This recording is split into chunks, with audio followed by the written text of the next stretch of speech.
First rate cuts after 1 year in 30 minutes. We have set our FOMC meeting over here. So rate cuts will completely getting in here. 25 basis points are here, 93%, and 6.2% are on for 50 basis points. Now in today's stream, we want definitely see how we can participate, especially from our FOMC decision here. So as you can see here, in kind of 50 minutes, we get the rate cut status. Before, over the day, we can talk also about here about Bitcoin, where we can potentially also get here in one trade. I have set one limit order down below here at $114,300 because we have a lot of liquidity sitting down below here. So at one time we get one big move to the downside. I want definitely get here in this position. So that's the reason why I also put a limit order down below there. But otherwise, my main focus is here, or what I'm thinking will be happening here over the next couple of hours, or even also when the FOMC data will coming out, or when John Paul will speaking, that we will see a little bit more volatility came in the market over the whole day. We got a lot of volatility. If we're getting here now to our, here we go here to 4-hourly chart, we can see here we have still in our uptrend here right now. So we are on track in our uptrend. There's nothing changed at all, but we could potentially get here one more liquidity grab to the downside. As I mentioned here already, $114,000. There is a lot of liquidity sitting in down there. Over the day already, the Nasdaq is here now. You're following to the downside, especially in the afternoon. We get a massive move to the downside, which could be already that we are increase, or we potentially get already our decision here for the rate cuts, getting all the persons here in shorts, that we can liquidate all the persons here later here when the rate cuts will coming out, and even also when we have our FOMC meeting. We will also stream the FOMC meeting when it's happening here in kind of half an hour later. So in 11 minutes we have the rate cuts, and half an hour later we get our FOMC meeting, where John Paul is speaking about the general outlook. And it's mainly already clear we're getting the rate cuts, but mainly very important how the market, or how John Paul will see the next market, how we see also next coming rate cuts. So we could potentially get here one more push here to the upside, and see here one move to the downside when we get here the outcomes of the FOMC meeting. Mainly this will be 100% news structure here. So we could potentially also get here in some trades here if the news will coming out there. So kind of like around when we get a massive move here to the downside, or if you get a massive move to the upside, I will also short the market. But for this one, we have to wait now 10 minutes. If we're getting here the datas, we can go here even also in the 1 minute chart.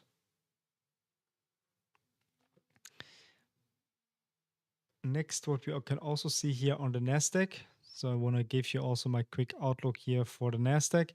Also for the Nasdaq, we are moving here now to the upside, potentially even also a little bit higher. And when the day rate cut will coming out, we see maybe a push to the downside before we getting on the FOMC meeting here more volatility, and finally the move also here on the Nasdaq to the upside. But we have to wait now kind of like 10 minutes to get here the decision of the rate cuts.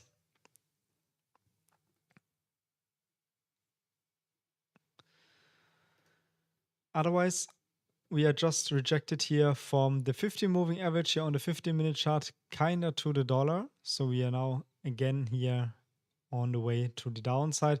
Big resistance, what we're having here for Bitcoin right now is here, first of all, our support line down below here. and our big resistance cluster sitting here at $114,700. As soon we're getting here, or we hold this level here to the upside, we are still fine. Then even also there, we have a lot of liquidity sitting down below here.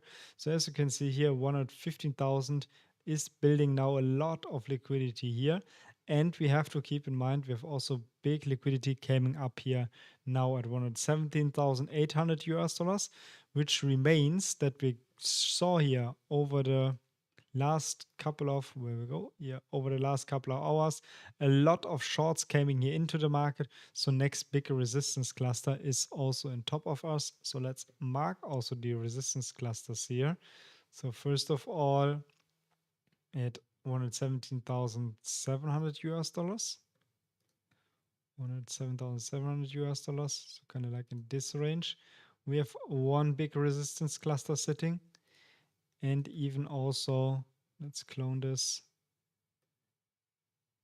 down below at, what was it exactly? 114,500, kind of like in this range here. So here we have both big liquidity zones sitting.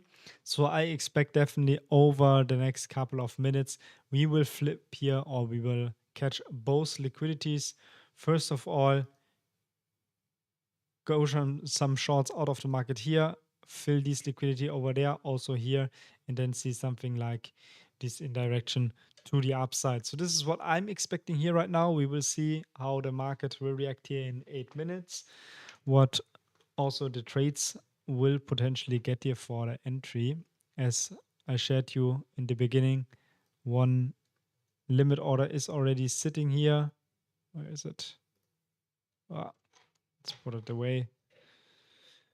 One limit orders is setting here below us at this kind of range, because if we saw a massive spike to the downside, I would definitely get here in my position, because after the FOMC meeting, mainly in the next couple of weeks, we will see definitely also our rally. Not only the rally on Bitcoin, even also I would see a big rally also on the altcoins coming out. This is exactly what we have seen the last couple of decisions after the rate cuts. After 1 year, we get now finally a rate cut decision, so 6 minutes away. Then we get also our data coming out. We can also get here, let me also get here already the stream, so we can also see our rate cuts, our FOMC stream later. Let me prepare everything. Put it here on my different screen over there.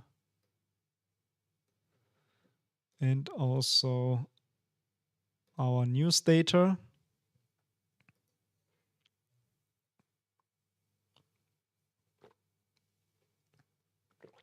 By the way, just leave also a like on the stream.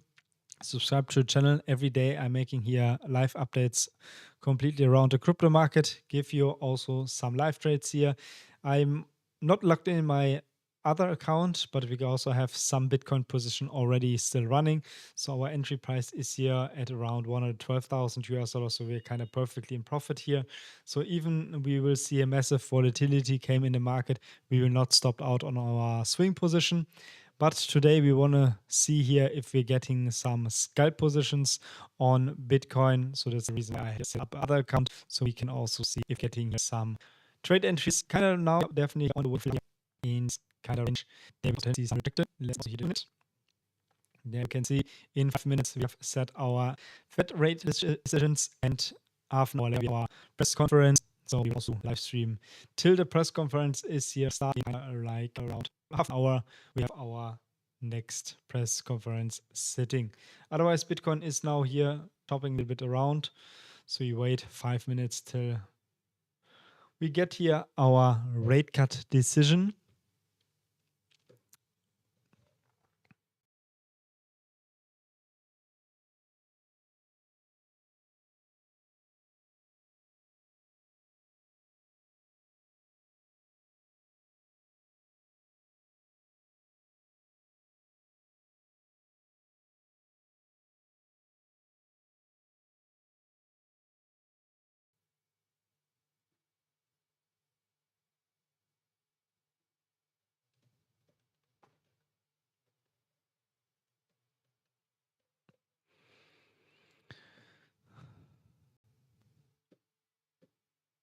Oh, the stream is a little bit lagging. Let me check. Yeah, long or short now.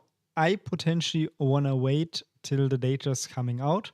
So we see here in 4 minutes the data will coming out here. Let's move here some charts here. So in 5 minutes the data, or in 4 minutes the data will coming out. Also here FOMC meeting is sitting there. So in kind of few minutes, and then you can also go here in some position. I would not go in a position right now yet, because I want to see out the outcome of the first move.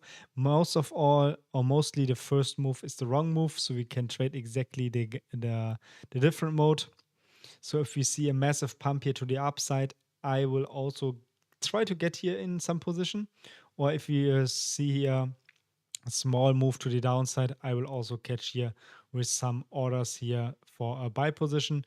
But mainly I want to wait here. I already marked out these zones here. So here we have big liquidity sitting there. So this is what I'm still waiting for, catching here one of the liquidities, because it could be already that we're getting here one more leg here to the downside in direction of 115,500 US dollars when the market will reacting. But now we are getting here smaller, like a news pump before the news event. So let's also put a different line to here. Let me zoom here a little bit more. And 2 minutes, then we get our datas.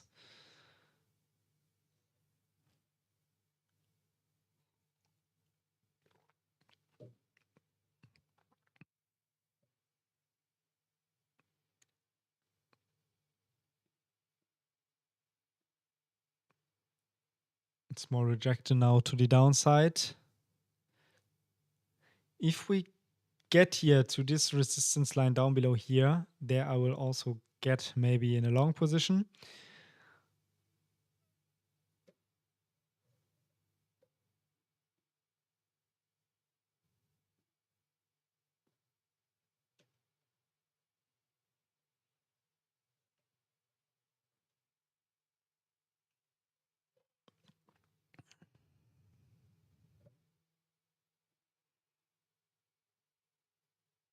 So now we get the pump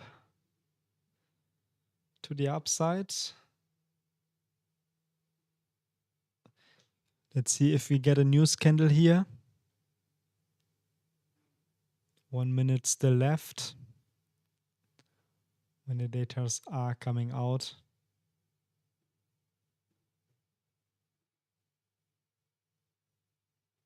Bitcoin is here on pumping, directly rejecting here to the downside. And we get our move to the downside. Now 1 minute left, 1 minute left. And we are dumping.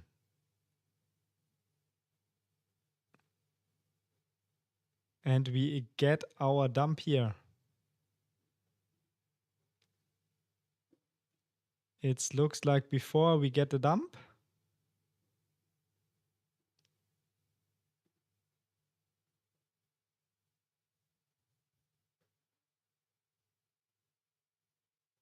And getting one more down.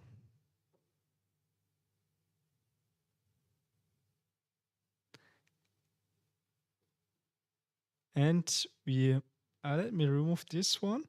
So we get a move to the downside and then directly to the upside. So now the question is how far we can go here on the decision.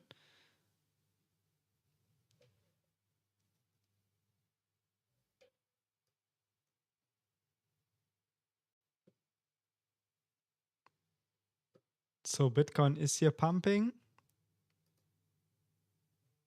We got our rate cuts. It's confirmed 25 basis points, exactly as expected. I also make an update here in our Telegram channel right now.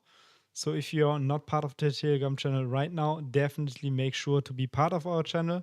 Now we're getting here our dump to the downside. Let me post this quickly.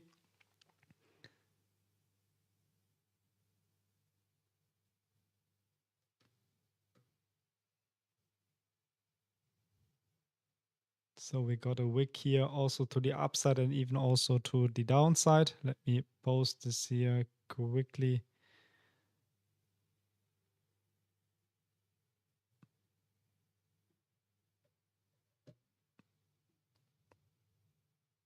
.25 basis point.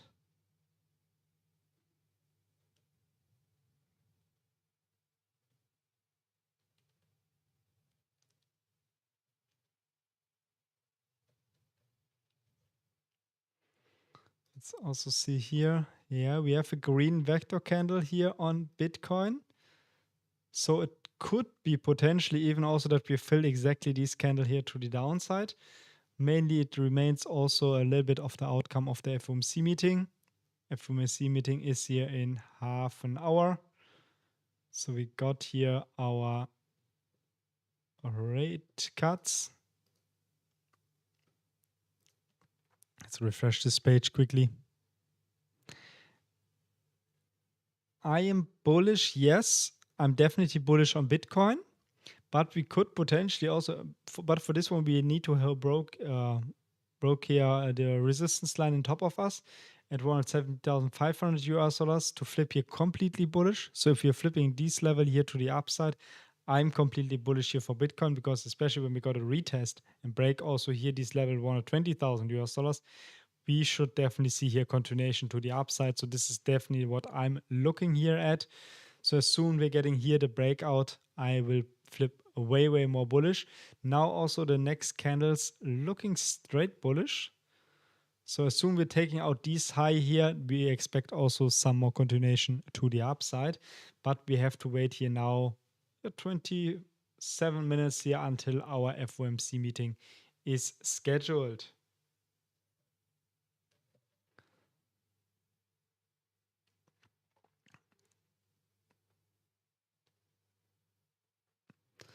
So we also will do a stream of our speech of Jerome Powell. I put it directly here. So as soon we are getting 25 minutes, then we also will stream the exact conference. Hopefully Jerome Powell will talk a little bit positive for Bitcoin. So we see a little bit more pumping. But let's remark this and see how the chart is here doing right now till the next 25 minutes. Let's have also a quick look on the Nasdaq. Nasdaq is also getting here more continuation. There's not much volatility directly in it. So to be honest, I was expecting a little bit more volatility. So something like this here. But we are still doing good here. So if we stay the candle as it is right now, I'm, to be honest, still fine here. Would be the perfect outcome here for Bitcoin over the day if we are reclaiming our weekly high here at around 117,600 US dollars to the upside. So as soon we are flipping here back to in this level, and even also now we're flipping the 50 moving average already to the upside. If you're holding now the level as it is right now, the direction should be here to the upside in 117,000 US dollars. So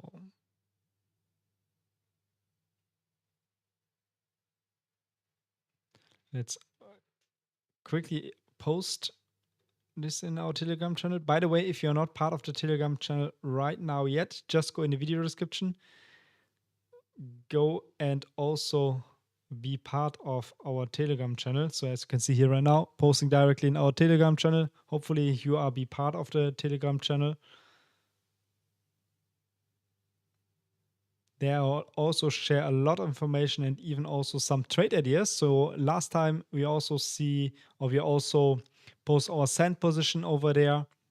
We also posted some other Bitcoin ideas there. So definitely be part also on the Telegram group. And if you don't know where you can trade all these trades we are sharing here, just go in the video description there, find a link here to Bitunics. There I will also open all my trades here. So even this limit order we can now cancel here because I don't expect came that low again. So that's the reason why we can cancel it and wait here for the next entry. Tomorrow I will do even also the next update for you. So definitely be also part of the channel to be part of the next updates when I'm coming out with the next video.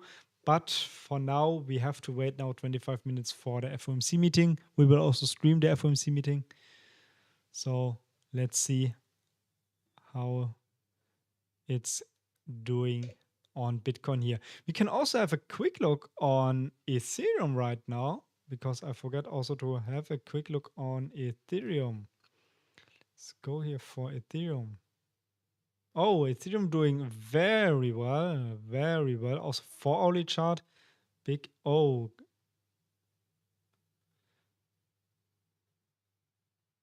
Ethereum looks very, very good, to be honest. Let's switch here through our chart here on Bitunics. Maybe we can get an entry over there.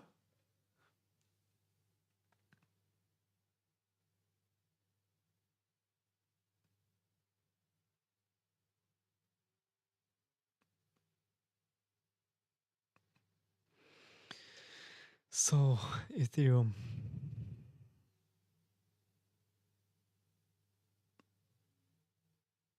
More volatility on Ethereum than on Bitcoin, to be honest. So this move is crazy. If you catch it, great.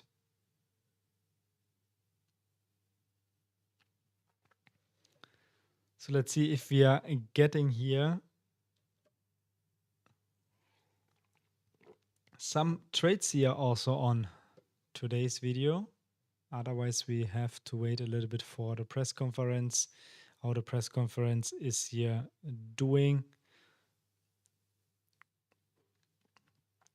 especially in 20 minutes here.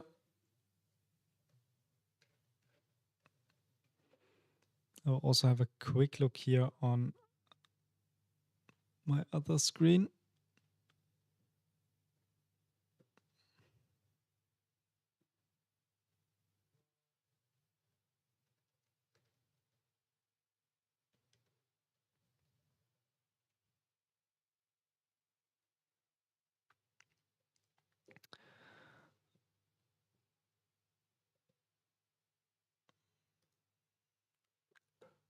I think we are already in our altcoin season right now. So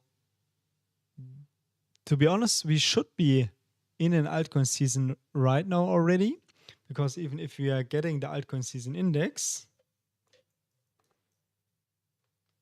it shows perfectly we are in our altcoin season. So there's nothing to worry about. We cannot be in an altcoin season. We also talked many times about altcoin positions here on the channel. So hopefully also took here some parts of the altcoins. Otherwise, good altcoins to can buy right now. First of all, definitely Ethereum. Otherwise, Link is one of my favorite position here for the altcoin. We can also have a quick look here on a Link where we can get here some entries. Also, you can see also the altcoins heavily volatility here over in the chart here. But for Link, let's find also here entry level if you're not in Link position right now. Link is in a very great position right now here. So we're respecting here also here our support level. If you're forming here now,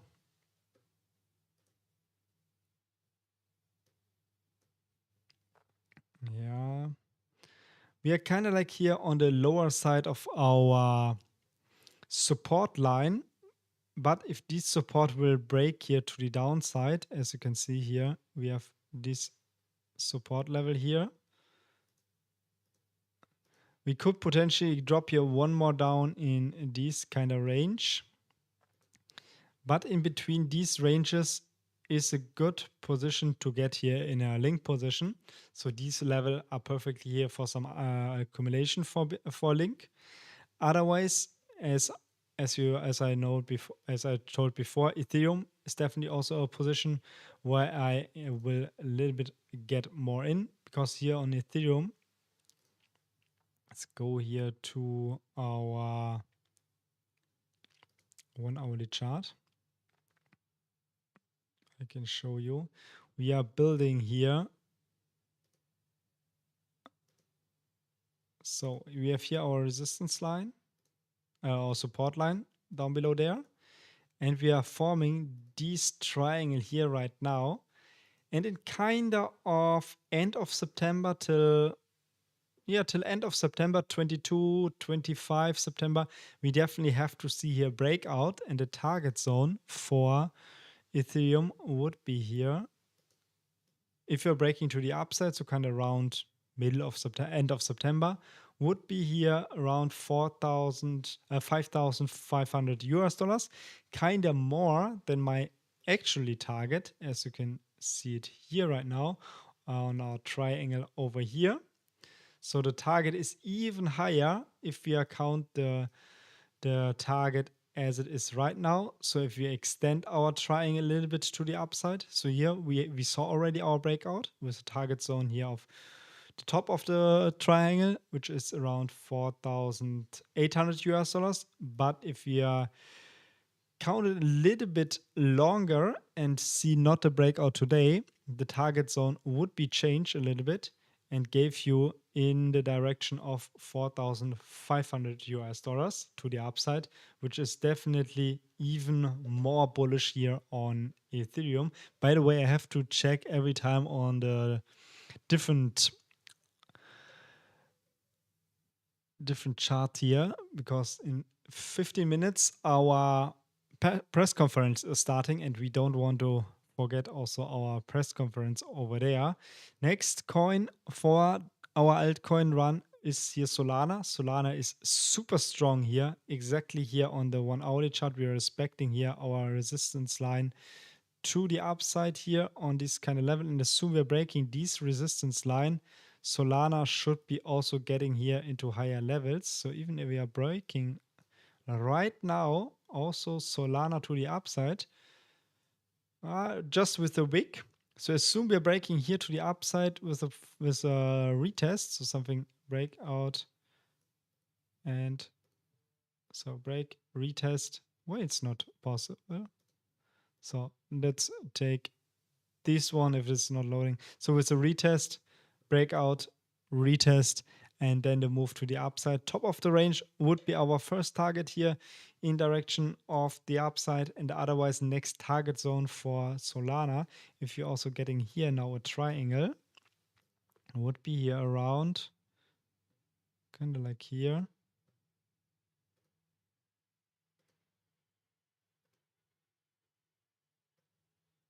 Would be breakout zone and 260 US dollars to the upside. So kind of like in this range, we have also our next Solana position. So as soon we are getting here the breakout, we should definitely get also in our next Solana position. So these are mainly my coins. I want to focus on it. Yeah, XRP, it's also possible. Let's have also a look on XRP. I'm not a big fan of XRP, but XRP doing still well. So for sure, we have today now a news candle. Now getting here one more push here also on XRP to the downside. Let's have, before we talk about XRP, let's quickly break here down to Bitcoin, and then we can see, we see here the dump of Bitcoin to the downside. So let's see if we can get here in a trade. It's getting here a hit to the downside on Bitcoin. Let's see if we can.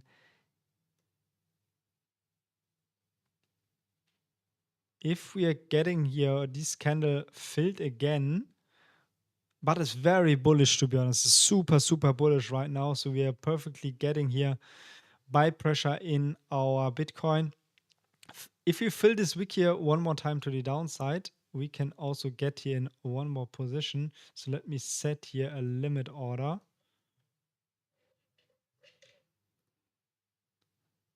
If we get here one more push to the downside, let's also have a look on the liquidation over there on the 12-hourly chart. So liquidation, there is some liquidity sitting, 140,599.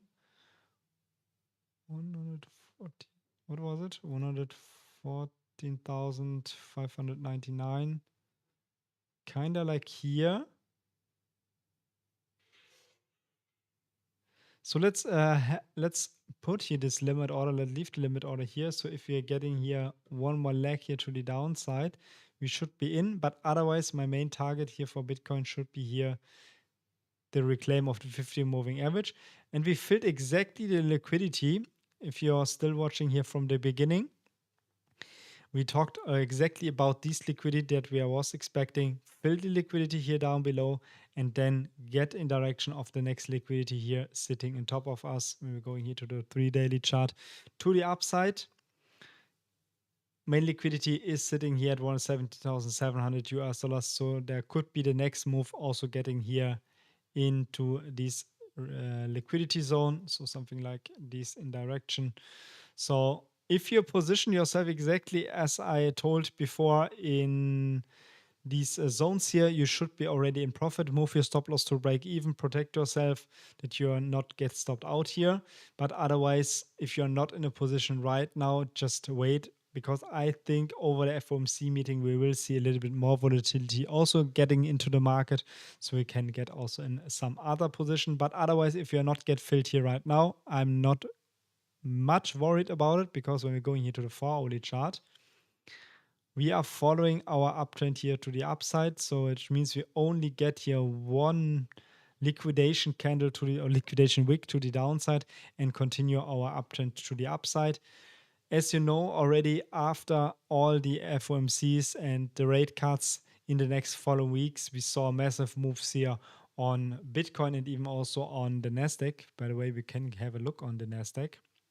Nasdaq getting a little bit more continuation to the downside. So this could be already that we're getting also this one in Bitcoin here, because as you know, Bitcoin is following the traditional market. Also, let's move it a little bit higher. If we get in, we are still fine. But let's go back to your question in the chat about XRP. If we can see here also some ideas for XRP.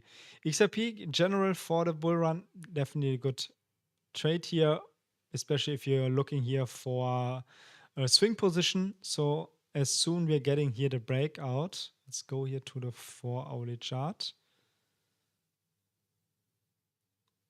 So here we have our resistance line sitting. We broke our resistance line already to the upside, got here the retest on last days already. So we could potentially also here rally a little bit more into upside. So which means price target. So we have here kind of like our triangle with a perfect breakout. Target would be here around, maybe count this one as a breakout. Got the perfect retest. Would be here kind of like $4 here in direction to the upside. So you could potentially also get here also in an XRP position. It's mainly more like a swing position. So it's not a scalp position, just a swing position. So that's what you can get here for XRP. But if you're looking for a scalp position, I would not scalp today that much, because we kind of get a news candle here, now getting a little bit more to the downside. So you can scalp this here if you're getting here in kind of this range here. Let's mark also this range here. Yeah, if you're getting here in this range, you can open the scalp, but it's mainly just the news candle. So I would not focus that much here on XRP. Let's go here quick to Bitcoin. We have our position still open, or our limit order still set.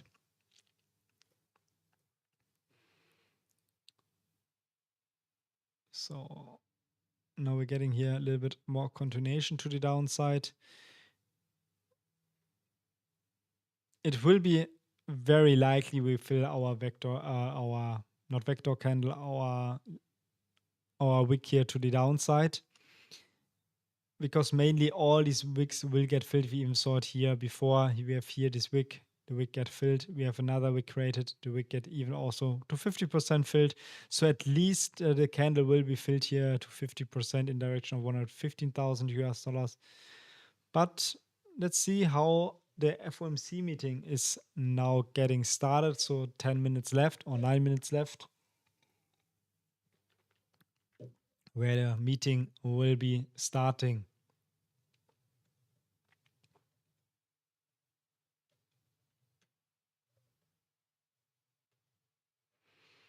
Now a little bit more continuation to the upside. What about Bonk or Solana? For Solana, we already talked about in the beginning of the video. So if you missed it, just watch it from the fore end.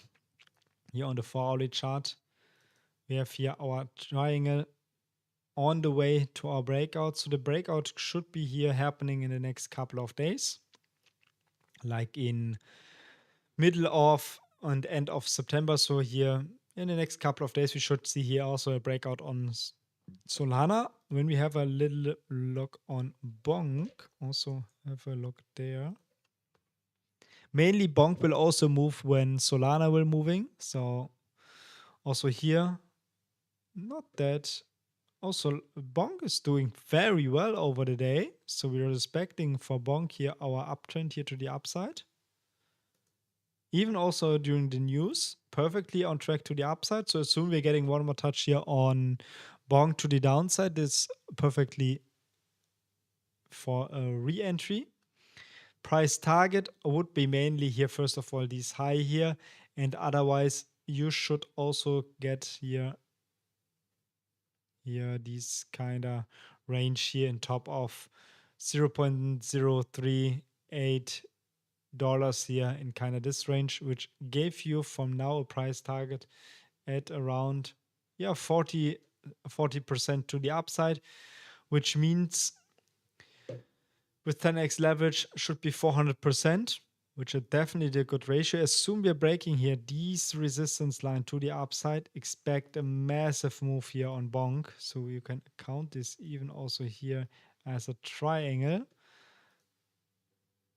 Let's see if we have also,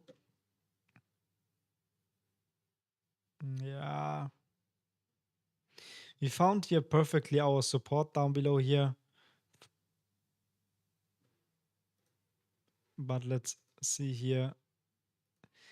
We have not touched here our resistance line again, so it's not that accurate. So we have to put it like a little bit like this one. But if your breakout sees something like here, as I mentioned before, exactly the price target what we're talking about. So there could be already a perfect trade setup. The safest one would be waiting exactly for the breakout. So as soon we're breaking here to the upside, you can trade this all the way up. But otherwise, if you are a little bit more risky on the side, even also altcoins are a little bit more risky than just on Bitcoin, you can open here also the next position, because here we are already breaking out. So if your count is like a smaller one,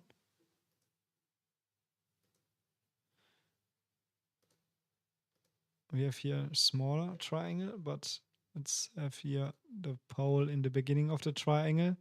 If we count this as this triangle here right now, and we breaking out to the upside, would be gave us a target here of 0.026 US dollars to the upside, which gave you a target of 8% to the upside. To be honest, this is a great trade setup right now. I would definitely enter it right now, but we have news scheduled. So we have in 5 minutes our FOMC meeting. So we could potentially get here massive volatility also here in the market by our speech from Jerome Powell.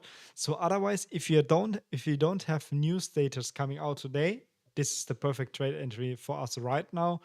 but we have to wait here until the news will kind of go a little bit away. We have some more times here about the market. So potentially the FOMC meeting will be pushing the breakout to the upside and reach our trade target. Then the trade goes without us. But if the FOMC meeting it's not that bullish for Bitcoin, we could see one more leg to the downside, and then we can position here us by the next breakout to the upside. So we keep this trade setup in mind. Thanks for sharing exactly also the outlook here for Bonk. We will post later in the Telegram channel what I will exactly do with this trade setup, because it looks super great. We are kind of on the way to our breakout. Maybe we could potentially get here on the 15-minute chart already our breakout. Looks super strong here on Bonk. So that's a great idea to enter here in a new long position for Bonk. I will keep these trade setups still active, and as soon we're getting here some more decisions and some more datas or some information about the speech on John Powell, we could potentially also get here in some position over there. Otherwise, 3 minutes to go. Let's also put here already our press conference here. As you can see here, we are still waiting here to get here in our press conference scheduled in 4 minutes. Let's go here on this screen for Bitcoin. Let's remove this one here.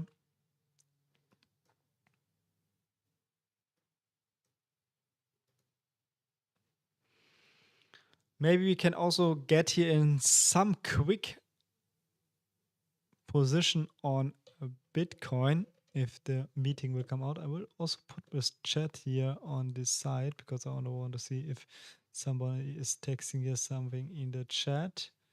Let's keep it here.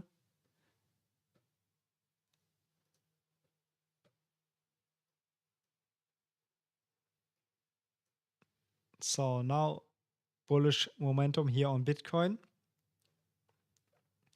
I think we can also delete here our limit order for Bitcoin right now. So soon we take off these highs, be a little bit more bullish here on Bitcoin. How's NASDAQ doing? NASDAQ, super volatility, even also a little bit worse than Bitcoin. So Bitcoin is performing a little bit more strange here to the upside, which means also rate cut means a lot of money money gets a little bit cheaper, will follow in some more risk on assets.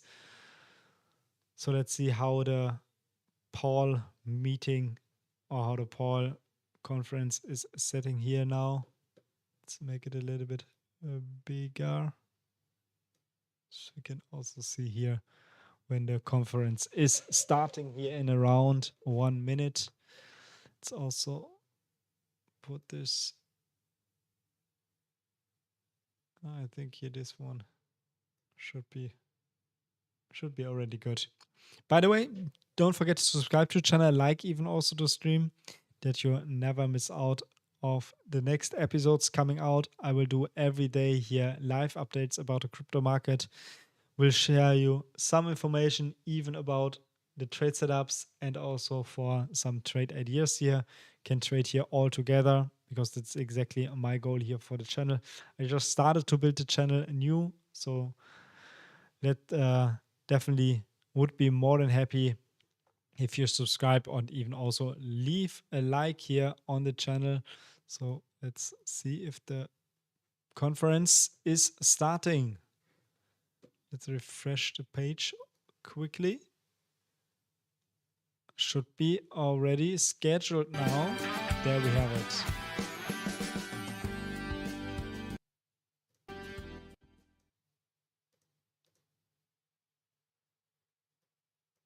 So hopefully we get here all. Now the volatility should be getting way, way higher.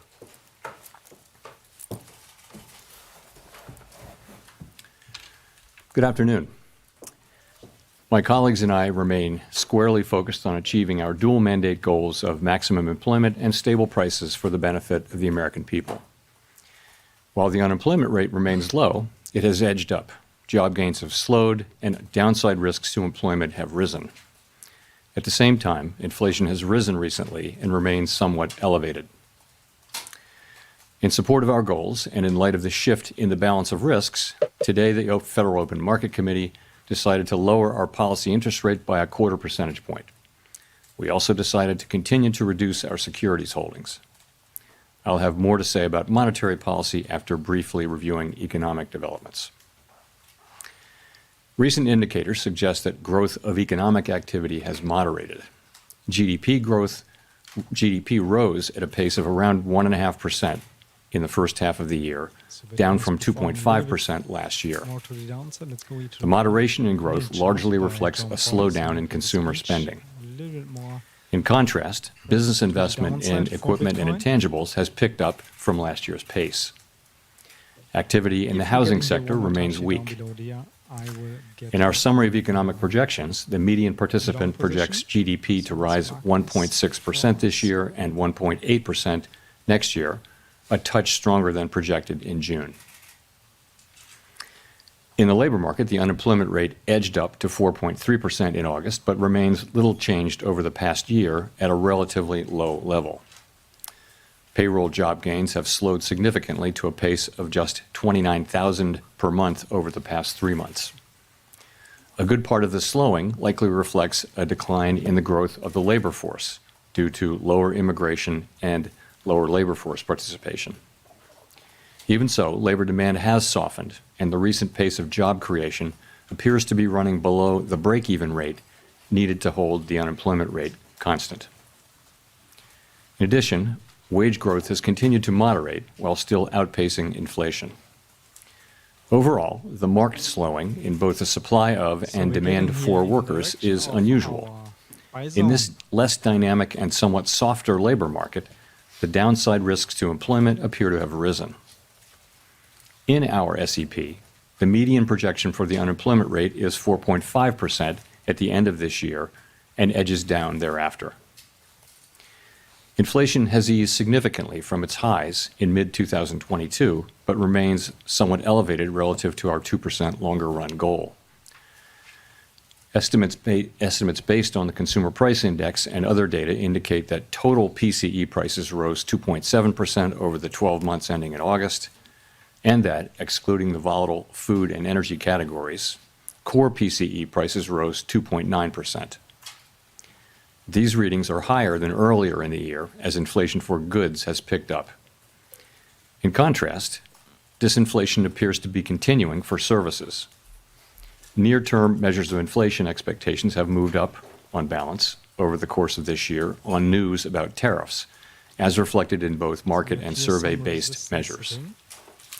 Beyond the next year or so, however, most measures of longer-term expectations remain consistent with our 2% inflation goal. Actually, it's not that bullish. The median projection in the SEP for total PCE inflation is 3.0% this year and falls to 2.6% in 2026 and to 2.1% in 2027. Looks kind of okay for the Nasdaq. Our monetary policy actions are guided by our dual mandate to promote maximum employment and stable prices for the American people. At today's meeting, the committee decided to lower the target range for the federal funds rate by 1/4 percentage point to 4 to 4.25%, and to continue reducing the size of our balance sheet. Changes to government policies continue to evolve, and their effects on the economy remain uncertain. Higher tariffs have begun to push up prices in some categories of goods, but their overall effects on economic activity and inflation remain to be seen. A reasonable base case is that the effects on inflation will be relatively short-lived, a one-time shift in the price level.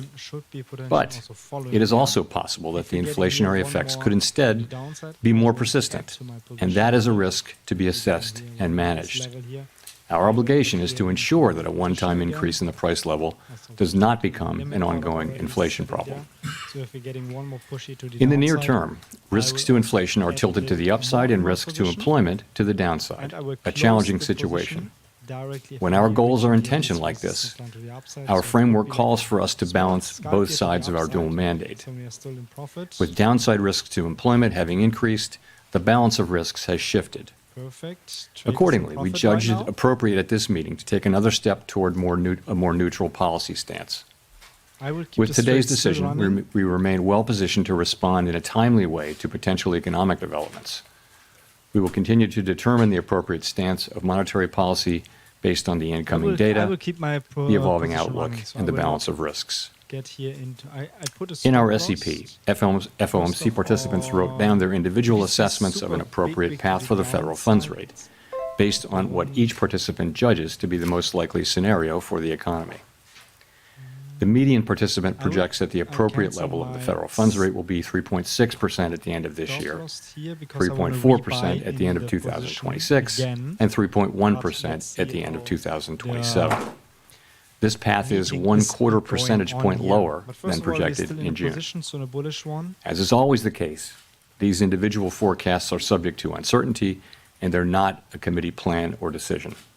Policy is not If you're on a getting here preset one more leg course. to downside, I would scale in my position. The Fed has been and assigned two goals position for higher. monetary policy: So maximum I'm not employment worried and stable about if we're prices. getting here one more push to We the remain downside. committed to Would be supporting gave me maximum even a employment, better bringing price entry inflation sustainably to our here 2% in goal, this kind of and keeping range, longer-term so which inflation this expectations is not well that anchored. bad also for my position. Our Otherwise, success in delivering on these goals I matters to think all even Americans. also when we're going We here understand that our higher actions time affect frames, communities, we should families, potentially and bring businesses the across the liquidity country. over here in direction of one Everything we do is in service to our 71,800 public mission, US and dollars. we at the Fed will But do let's everything we see how can the press to conference achieve is our maximum doing here. employment and price stability goals.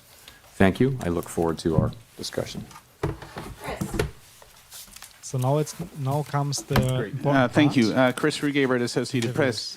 As you know, Fed Governor 𝗍𝗏𝗵𝗰𝗃 has continued, kept his position at the White House, even as he's joined the Fed board. This is the first time, I believe, the Fed's board has had someone with executive branch ties in decades. Does this compromise the Fed's independence from day-to-day politics? And If you relatedly, just look how for can the you exchange, maintain the public's you wanna perception also the do Fed this is trading politically right now independent here. with this Just press dynamic? in the video Thank you. description there, find the link. So Opportunities we did there welcome a can new also do here on committee this member trade today, as as we we do always do, and the committee remains united in pursuing our dual mandate goals. We're strongly committed to maintaining our independence, and beyond that, I really don't have anything to share. Too loud. Okay, and then just as a quick follow, I'm sorry, can you, Super you and bullish other for Fed Bitcoin officials right have now. spoken extensively Perfect. about the I'll impact show of you tariffs some on profits. inflation, although perhaps with many companies appearing to eat the You can tariffs, close the position right now. You should be already tariffs in may be profit, impacting but the I labor will keep market my and other position parts of the running economy first. instead. If you're getting your one Do leg you to see that as a downside, I will possible scale outcome the here, that dividend tariffs are the because I reason we're think seeing some especially slowing, over the particularly in the next labor days, market, Bitcoin should rather be than rallying in here inflation? more to the upside. You know, it's certainly I was possible. suspecting more volatility We're beginning to today. see, we have begun to So we see are still okay. We goods just have a prices range showing of through into higher inflation, and actually the increase in goods prices accounts for 1,000 most of the increase in inflation, or perhaps all of the increase in 500 US inflation over the dollars. course of So this I was year. expecting like having a range of 2,000. Those are US not very dollars. large effects at this point, and we do expect them to continue to build over the course of the rest of the year and into next year. And you know, it's also possible and that there may be effects on employment, but that I would say if you're looking at why employment is doing what it's doing, that's much more about the change in immigration. So the supply of workers has obviously come way down. There's very little growth, if any, in the supply of workers.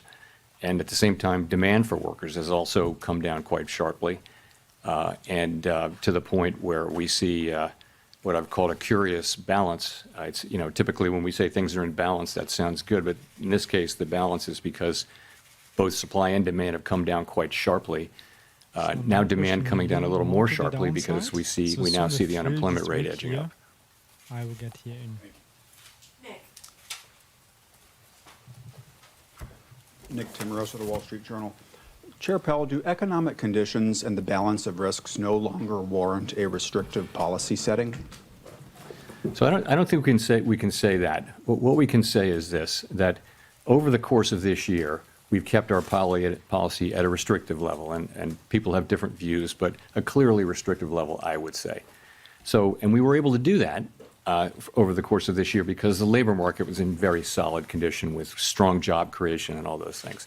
I think if you go back to April and now look at the revised job creation numbers for May, June, July, and August, I can no longer say that. So what that means is that the risks, which the risks were clearly tilted toward inflation. I would say they're moving toward equality. Maybe they're not quite at equality. We don't need to know that. But we do know that they've moved meaningfully toward greater equality, the risks between the two goals, and that suggests that we should be moving in the direction of neutral, and that's what we did today. Under what circumstances would a larger than 25 basis points rate cut be warranted, and how seriously was that option entertained at your meeting this week? There wasn't widespread support at all for a 50 basis point cut today. You know, I think we've done very large rate hikes and very large rate cuts in the last 5 years, and you tend to do those at a time when we feel that policy is a place and needs to move quickly to a new place. That's not at all. Wait and see.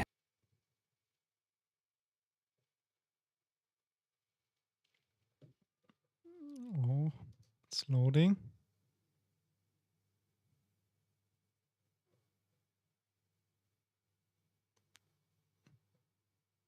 Let me refresh this page quickly.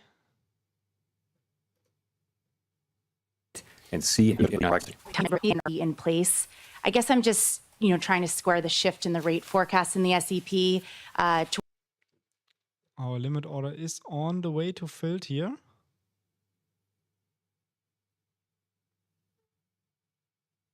So one more push and then our limit order is in. Towards more cuts than just 3 months ago, with the fact that the forecast for unemployment didn't change.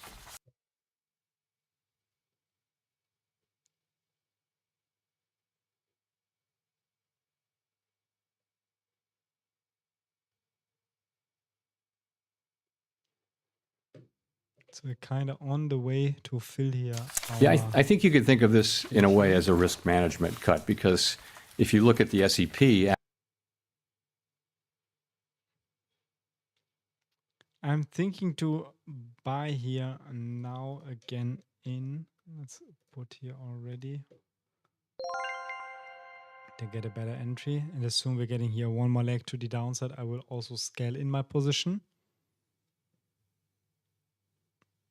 I think my Wi-Fi is very bad today. So hopefully this stream will continue. But it looks like he's speaking not that bullish news about us, because Bitcoin is here moving to the downside. What's doing the Nasdaq? Nasdaq is also coming down.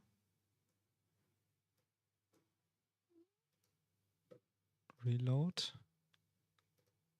Towards more cuts than just 3 months ago, with the fact that the forecast for unemployment didn't change. yeah, I think you could think of this in a way as a risk management cut, because if you look at the SEP, actually, the projections for growth next actually ticked up just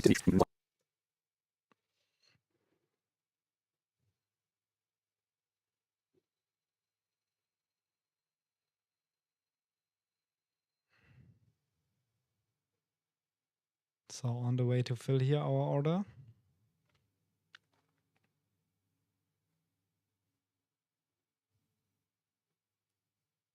Perfectly. We are in our position right now yet. Perfect.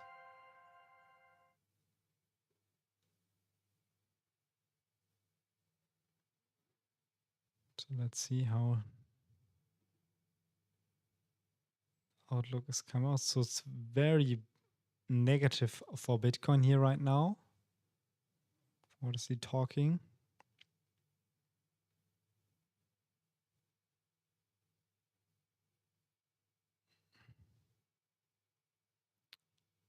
Fill even also the low down there.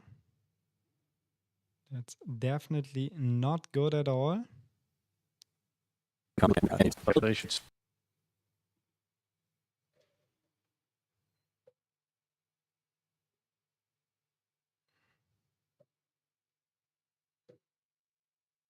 Getting here one more leg to the downside.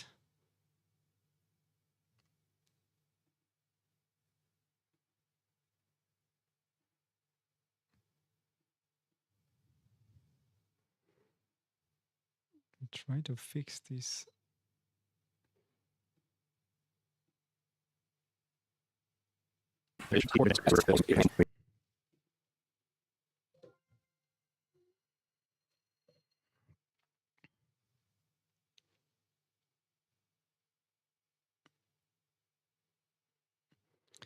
Now we get a rejection on Bitcoin, exactly down below there.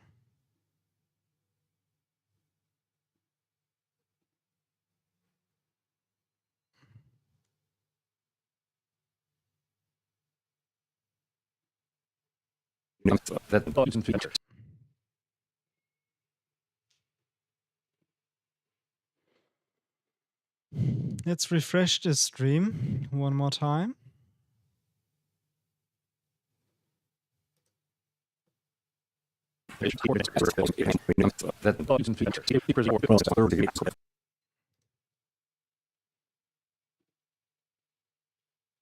Now we get a push to the upside for Bitcoin.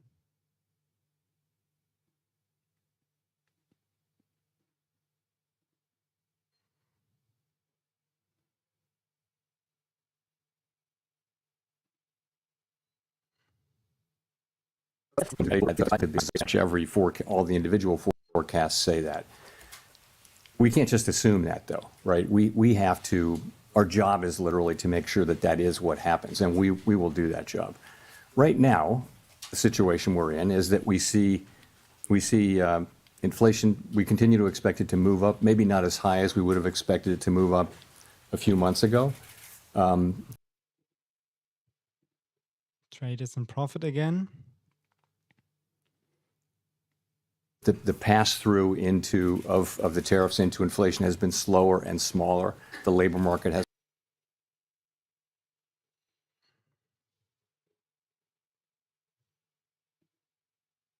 We can also have a quick look on Softened. our So the case for there being a persistent later. But now our trade is here in profit.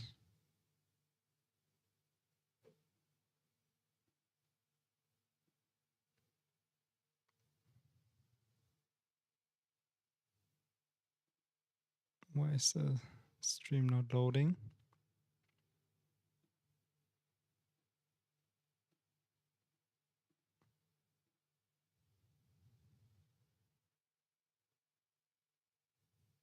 But super bullish here for Bitcoin right now. So we got our perfect trade entry here over there. Kind of like a little bit in loss before, but now getting here in profit. So it's perfectly on track here on our trade. Let's reload this stream softened. one more time. So the case for there being a persistent So I will move my stop loss now to no. If we take out this high, I will move my stop loss to break even, so to protect myself here. And then as soon we're breaking these resistance line to the upside, we can scale up our trade. So I will keep this trade definitely here open over the next couple of days. If we're getting here one more leg to the downside, I would also get here in one more position. So that's even low order down below here.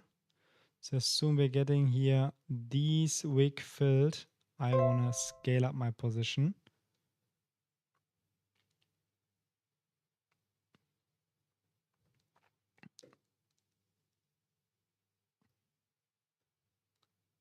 If you see now here perfect support founding here at this kind of range, this would be perfect, especially here over the Bitcoin chart here. We have a vector candle coming in, and mainly the vector candle will be get filled and at least would be bring us back to our 50 moving average here on the 50-minute chart, which also give us here a move in direction of kind of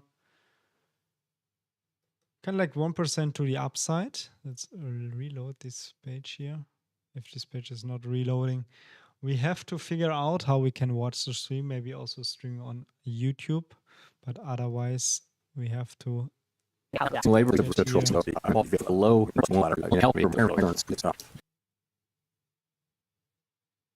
So let's see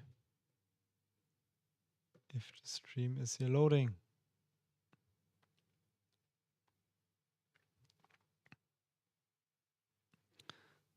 Now more continuation to the downside. I will also check here on my different account quickly, because we have also one Bitcoin position still running, as we know here already, Let me see. where you also want to scale in. So if soon we're getting also here in direction of 114,500 US dollars, fish the liquidity down below here, I will scale up also my other Bitcoin position as we are building up couple of days already before. So as soon we're getting these kind of range there, I will also open there some more limit orders. Let me quickly set some limit orders down below there. So as soon we're getting these limits orders also get filled there. I'll quickly get here on this other side. And here we have all set our limit order, and on my other trades doing the same perfectly. Limit order is set. Reload the stream again. Hopefully Let me see. Why the hell it's not working? Let's close here some charts we don't need anymore. Maybe it's the reason of this one. What do I have here? Ethereum. How's Ethereum doing? Came back to our entry level.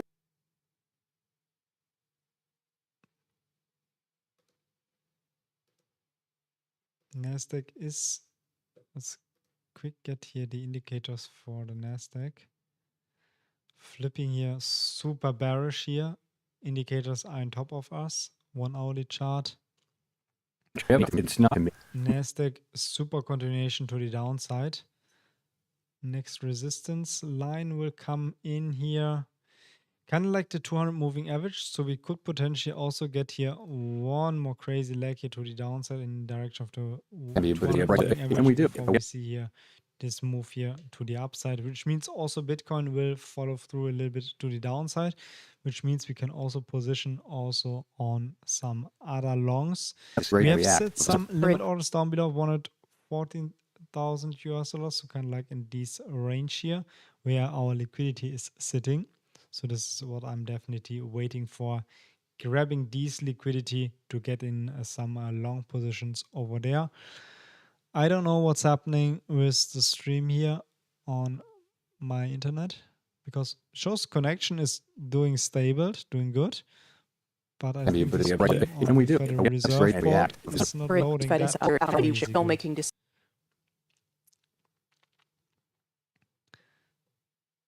Let's go here back to our Nasdaq on the 5-minute chart.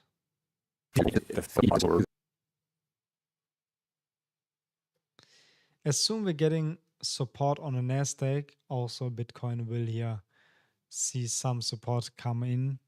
But for this one, we have to find here kind of support also on the Nasdaq.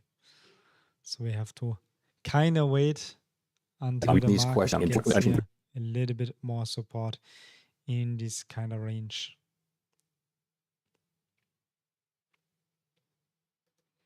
Ethereum is also continuation to the downside. And also Nasdaq the same. I think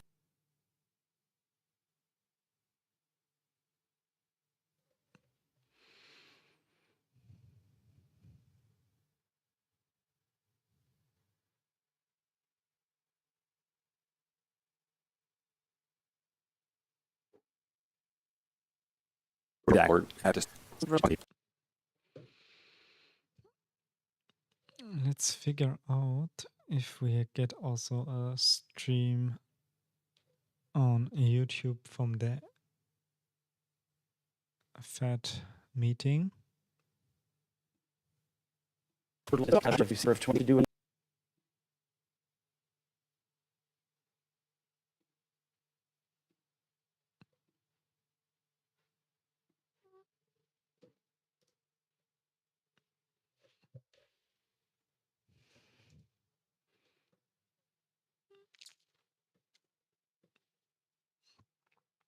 around new companies and how many go out of business.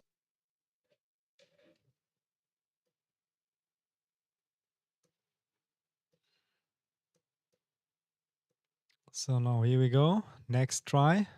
How many are founded And it's just really hard. You can't survey for that. You've got to have a model that for the Nasdaq to the downside. predicts that. And it's quite difficult to do, especially when the economy is undergoing big changes. So, and they've been working on that and are making progress on it. But the data we get is still well good enough for us to do our work. To the extent we have issues around data right now, it's about low even right now. response rates. That's happened all over really. In our trade. Response rates are just lower to surveys now, both in and out of the government. You can see it right now. It's no great secret. We want higher response rates. Like a W pattern, which and we need those to have less volatile data. And the way to get that is to make sure that the agencies that collect the data have sufficient resources to drive higher response rates. It's not a complicated problem, but that's what it takes. It's not a mystery. That's what it takes. The other thing I'll say, Edward, is in the case of the job creation, the response rate is quite low for the first month, or lower for the first month. By the time you get to the second or third month, you're still collecting responses for that last month, for that prior month, and you get to the place where the data are much more reliable by the second and certainly the third month. So it's not that we don't get the data; it's just that we get it a little later. Especially here for the benchmarks, if that holds, it's 51% of the jobs that we thought were there weren't really there. Shows a weaker job market coming into this year. If you had had that information, would it have changed your mind related to where the interest rates should be? Should there have been a cut earlier? We have to live life looking through the windshield rather than the rearview mirror, as you know. And all I can tell you is we see where we are now, and we take appropriate action, and we took that appropriate action today. Thanks. Howard Schneider with Reuters. So as you mentioned a minute ago, some margins of the job market would suggest that the slide's already happening. Black unemployment rate in August was above 7%, declining work week, difficulty among college graduates finding work, high rising youth unemployment. Why do you think a quarter percentage point now is going to arrest that? Weeks or next couple of days well, to the upside? I hadn't say that I thought a quarter point would make a huge difference to the economy, but you've got to look at the whole path of rates. Right, and the market's has already been baking in expectations. I mean, our market works through expectations, right? So I think our policy path really does matter, and I think it's important that we use our tools to support the labor market when we do see signs like that. I did mention that. You see minority unemployment going up. You see younger people who are more vulnerable economically, more susceptible to economic cycles. That's one of the reasons, in addition to just overall lower payroll job creation, that shows you that at the margin the labor market is weakening. I would also point to labor force participation. Some part of the significant decline in labor force participation over the last year has probably been cyclical in nature rather than just the usual aging process. So we put all those together, and we see that the labor market is softening, and we don't need it to soften anymore, don't want it to. So we use our tools, my and liquidation price is it starts with a 25 basis point rate cut, but the market's also pricing in a rate path. I'm not blessing what the market's doing at all. I'm just saying it's not just one action. We reach this liquidation price. As a follow-up to that, the growth mix right now seems very concentrated in investment and on the consumer spending side in the higher income groups. Do you feel that that's an unsustainable mix for the economy moving forward? I wouldn't say that. I mean, you're right. Those are two. We're getting unusually large amounts of economic activity through the AI build-out and corporate investment. I don't know how long that will go on. No one does. In terms of spending, you saw that the consumer spending numbers were well above expectations, and that may well be skewed toward higher earning consumers. There's a lot of anecdotal evidence to suggest that. Nonetheless, it's spending. So I mean, I think the economy is it's moving along. Economic growth is going to be 1.5% or better this year, maybe a little better. Forecasts have been coming up, as you can see.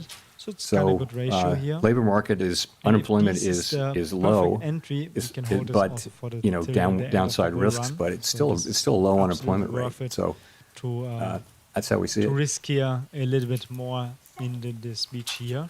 So one more lecture. Hi, downside, I Stephanie will Rule, also scale in MSNBC. here.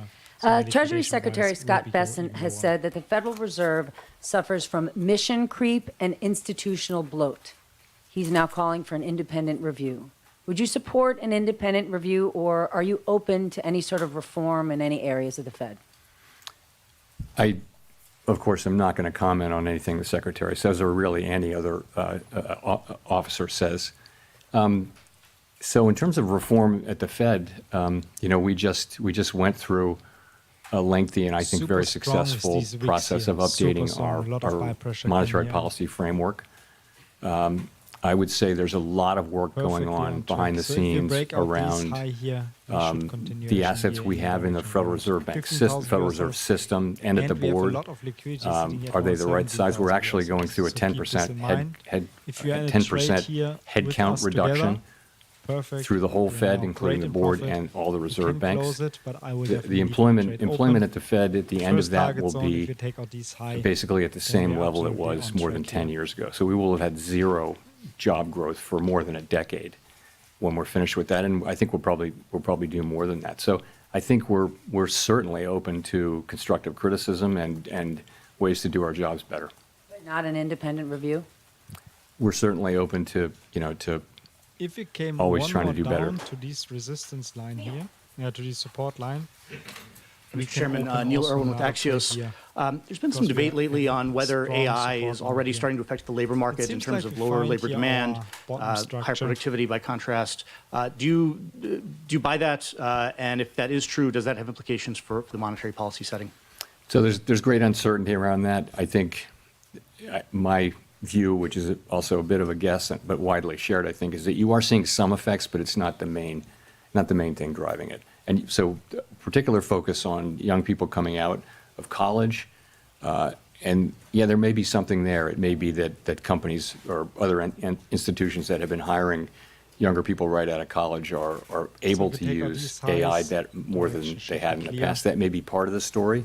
Good It's here, also profit. part of the story, though, that job creation more broadly has slowed down. The economy has slowed down, and so it's probably a number of things. But yeah, it's probably a factor. Hard to say how big it is.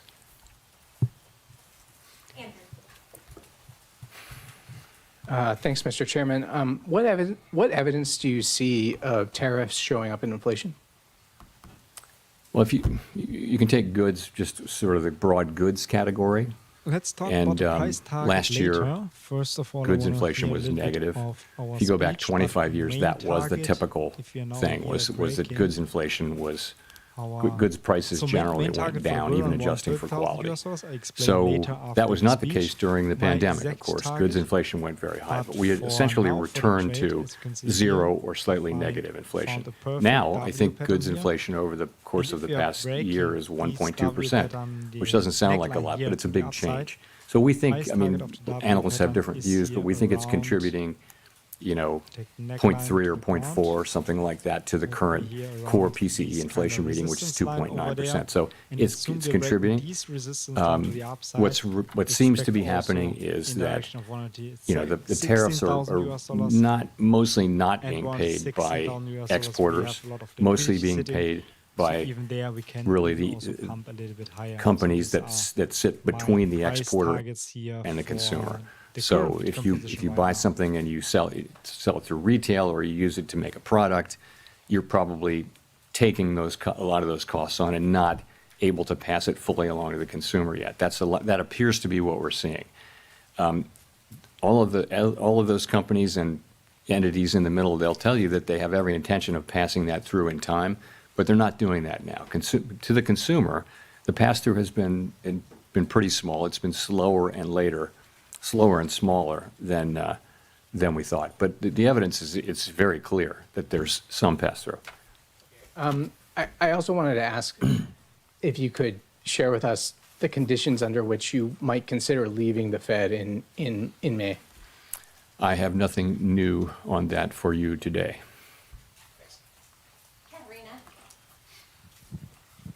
Hi, 𝗕𝗓𝗓 with Bloomberg News. I just wanted to follow up on one of your answers just a couple minutes ago. We've often heard you talk about how you and your colleagues, do not think about politics. This does not enter the room. But one of your new colleagues does come from this world, right, where everything is seen through this framework of politics and of what party is being helped, and that person is still employed by the White House.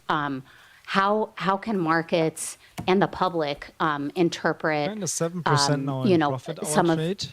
So running his perfectly. speeches, for example, As soon and as then we some take of out these the high, we forecasts can that we move see our today? I stop mean, the loss to our median enterprise. for this year was moved because of the introduction of his forecast. I'm talking about the number of rate cuts seen this year.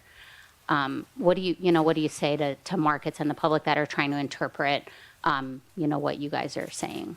So there's 12 vote, 19 participants of whom 12 vote, as you know, on a rotating basis. So no one voter, can really, the only way for any voter to really move things around is to be incredibly persuasive. And the only way to do that in the context in which we work is to make really strong arguments based on the data and one's understanding of the economy. That's really all that matters. And that's how it's going to work. And I think that is the way the institution, that's in the DNA of the institution. That's not going to change. And then I wanted to ask about a Gallup poll that showed that Americans now have more confidence in the president than the Federal Reserve when it comes to doing what's right for the economy. Why do you think that is, and what's your response? What's your message to the public?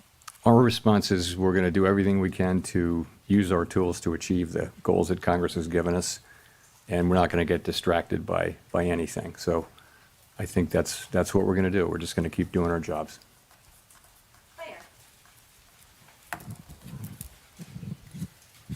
Claire Jones, Financial Times. Given the range of views expressed prior to the meeting, I think there was a lot less dissent today than a lot of people expected. It'd be good to know just what you think the drivers were of coming to that very strong consensus in the meeting, and also on the flip side to just explain why the dot plots are really so scattered between, someone even expecting rates to end up higher by the end of the year to 5 cuts. I mean, what were the kind of range of views you heard about, on one side, why there was so much support for a cut today, and on the flip side, why there's so much divergence about what comes next? So I think there's quite a wide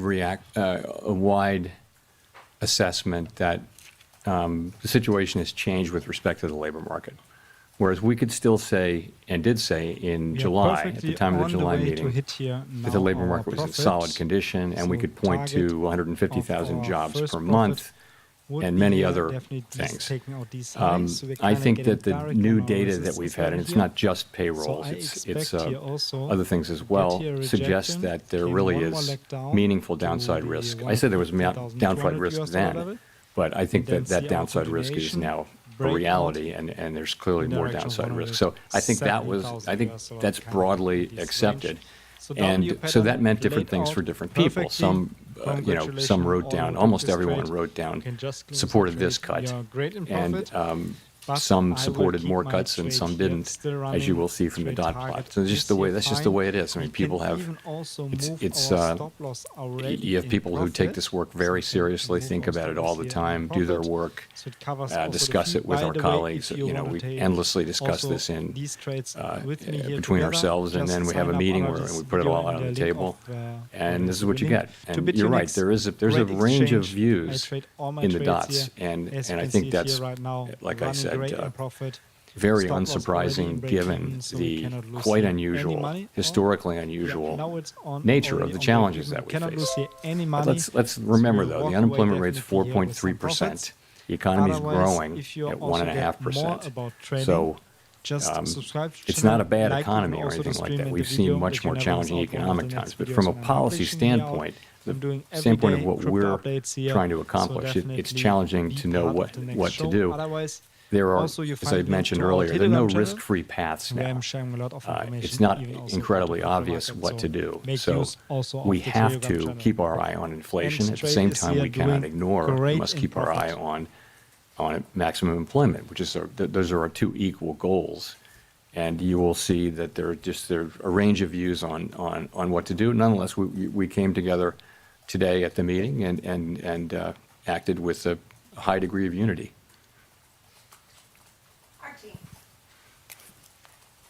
Thank you. 𝗕𝗓𝗄𝗏, The Economist. You mentioned earlier that job creation was running below your guess at its break-even rate. I'd be curious to hear a bit more about that and where you think the break-even rate is.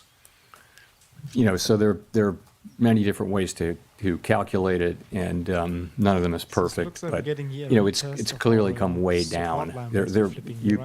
You could say it's somewhere between 0 and 50,000, and you'd be right or wrong. I mean, there's just many different ways to do it. So wherever it was, 150,000, 200,000 a few months ago, it's come down quite significantly, and that's because a very lower amount of people are joining the labor force. The labor force really not growing much at this point, and that's a lot of where the supply of labor was coming from over the last 2 or 3 years. So we're not getting that now. We've got much lower demand. It's interesting that supply and demand have really come down together so far, except now we do have unemployment ticking up outside, just one tick outside of the range where it's been for a year. 4.3% is still a low level, but I think this speedy decline in both supply and demand has certainly gotten everyone's attention. Follow up, if I may. You mentioned the downside risk to employment a fair amount, but it's striking that measures of kind of activity and output for the third quarter, those that we have, seem pretty strong. The Atlanta Fed's GDP now is very strong. You mentioned strong PCE numbers as well. How do you square those things? Is there a chance actually could be upside risk to the labor market if those activity measures are right? Well, that would be great. We'd love that to happen. So I don't know that you see a big tension there, but it's gratifying to see that economic activity is holding in, and it's a good bit from consumption. It looks like consumption was stronger than expected. What we got earlier this week, I guess. And also we're getting, a fairly narrow sector is producing a lot of economic activity, which is the AI build out and, business investment. So we watch all of it. And I would say we did move up. The median for growth for this year actually moved up in the SEP between the June and September SEPs. So, and really the inflation and labor market didn't change much. It's really the risks that we're seeing to the labor market that were the focus of today's decision. Nicole. Hi, Nicole Goodkind with Barron's. Thank you for taking my question. Given the cumulative impact of high interest rates on the housing sector, I'm wondering how concerned you are that current rate levels are exacerbating housing affordability issues and potentially hindering household formation and wealth accumulation for a segment of the population? Housing is an interest-sensitive activity, so it's at the very center of monetary policy. When the pandemic hit and we cut rates to zero, the housing companies were incredibly grateful, and it was really, they said that was the only thing that kept them going, was that we cut so aggressively and provided credit and things like that, and they were able to finance because we did that. The other side of that is when inflation gets high and we raise rates, and you're right, it does burden the housing industry, and so rates have come down a bit, and as that happens, we don't set mortgage rates, but our policy rate changes do tend to affect mortgage rates, and that has been happening, and that'll of course raise demand. Lower borrowing rates for builders will help, get builders will help supply. Right now is super and so some of that should happen. I think most analysts think that it would have to be pretty big changes for it to matter a lot, big changes in rates to matter a lot for the housing sector. And the other thing is by achieving maximum employment and price stability, that's a strong economy. That's a good economy for housing. And then the last thing I'll say is, there's a deeper problem here. There's not a cyclical problem that the Fed can address, and that just is a pretty much nationwide housing shortage.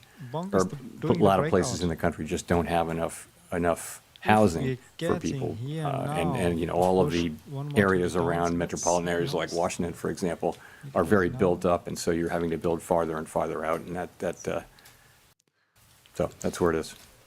And just a quick follow-up. During the last SEP, or the press conference following the last SEP, you seemed to indicate that policymakers lacked conviction about their projections, and I'm wondering if you still feel that way. Forecasting is very difficult even in placid times. And as I've mentioned before, forecasters are a humble lot with much to be humble about. So I think right now is a particularly challenging time, even more uncertain than usual. And so I don't know any forecaster anywhere, really. Ask any of the forecasters whether they have great confidence in their forecast right now. I think they'll honestly say no.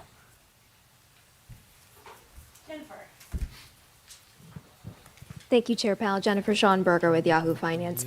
If you're cutting rates, why continue to reduce the size of your balance sheet, then pause the unwinding? Well, I think we're cutting the size of our balance sheet quite marginally now. As you know, with the balance sheet, we're still in an abundant reserves condition, and we've said that we would stop somewhat above somewhat above an ample reserves level. That's where we are, and we're getting closer to that. We're monitoring it very carefully. We don't think that has at all significant macroeconomic effects. These are pretty small numbers moving around inside a giant economy. The level of runoff is not very large, so I wouldn't attribute macroeconomic consequences to that at this point. And at his recent confirmation hearing, Stephen Miron brought up that the Fed actually has 3 mandates from Congress, not just jobs and stable prices, but also moderate long-term interest rates.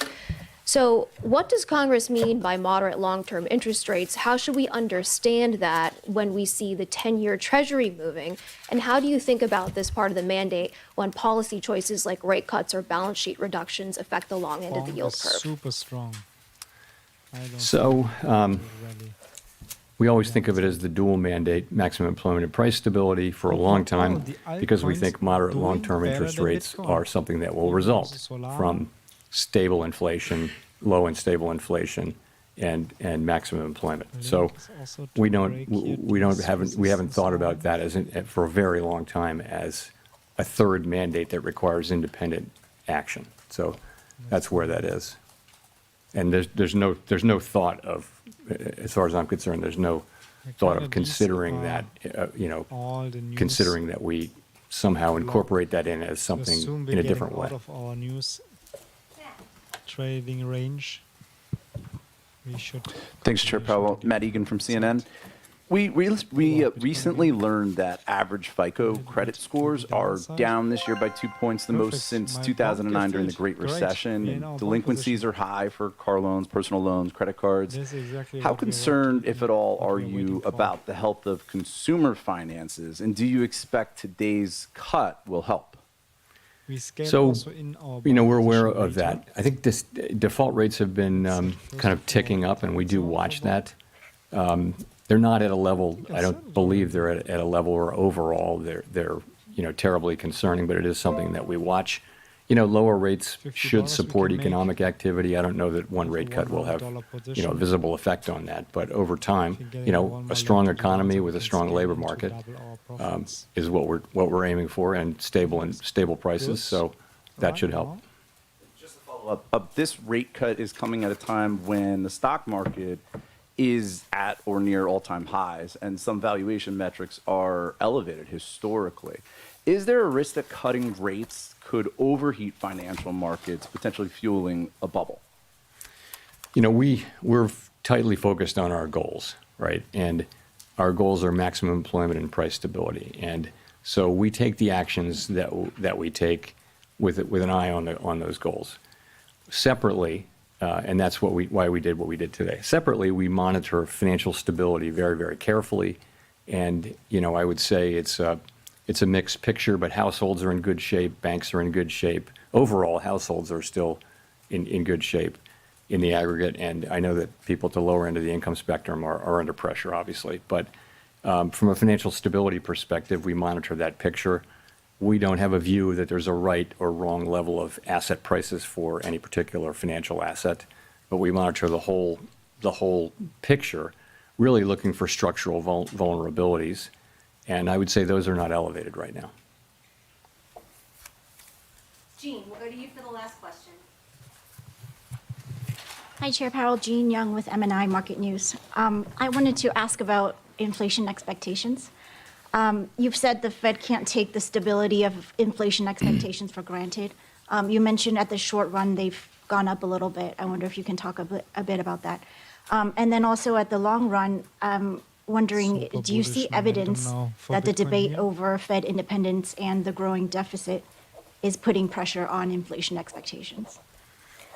So as you said, shorter-term inflation expectations have tended to respond to near-term inflation. So if inflation goes up, inflation expectations will predict that it takes just a little while to get back down. Fortunately, throughout this period, longer-term inflation expectations, both break even in the markets, and almost all of the longer-term surveys, Michigan being a bit of an outlier lately, have been just rock solid in terms of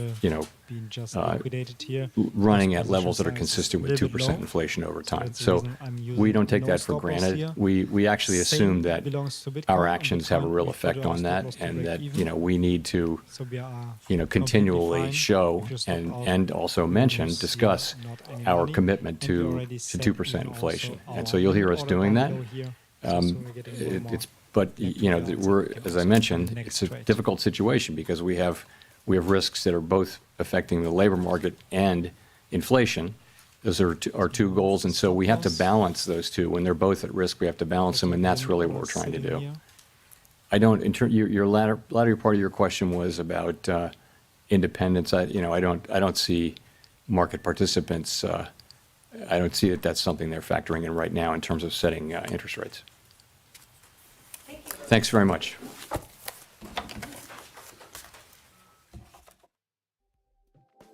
So that's all. Stream is finished from the Fed. Let's also have a quick breakdown what's happening for Bitcoin. So we are in our Bitcoin position here, placed right now, got the perfect entry here. Have set our next limit order down below. I will keep you updated in the Telegram channel about the Bitcoin position. I will definitely hold these Bitcoin positions till the next all-time high because we get a perfect entry here over, in my opinion, the last flash to the downside before we see the massive rally starting here. That is even also the same YB position here on our bond trade. Perfectly here, our retest traded here on the 15-minute chart or the 5-minute chart, and on the way to our breakout. Target zone is here around 0.026 cent, but we will also have here a big triangle to the upside. We were kind of on the way to breaking out in direction of end of September. So as soon as we're getting the breakout there, also there should be some more continuation to the upside in direction of, what is it, 0.037 US dollars, so which gave us here around price target of 50% to the upside, 500% by 10x leverage. We're using here now 20% leverage, now doing great in profit, 16% already. So we can already put our stop loss to break even. So today we have 2 trades set up here. We have made 2 trades. Both trades are great in profit here. We can move our stop loss to break even, or if you want, you can just also take some profits over there. But mainly, I will keep this trade still running here. Also for Bitcoin, perfectly here in profit. We can even also delete our limit order here, put our stop loss in profit. On the way, reaching our target here, as you can see, 2 trades, great in profit. And that's basically all from the stream today. So 2 trades, great stream over here. Some outlook for the market. Not that bearish as expected. Not that much bullish momentum came in the market, but for sure in the next couple of days, we will see here some continuation also on the market. Ethereum is doing well. Nasdaq is here pushing into higher levels. And for sure, I will definitely see Nasdaq making the next couple of days the next all-time high.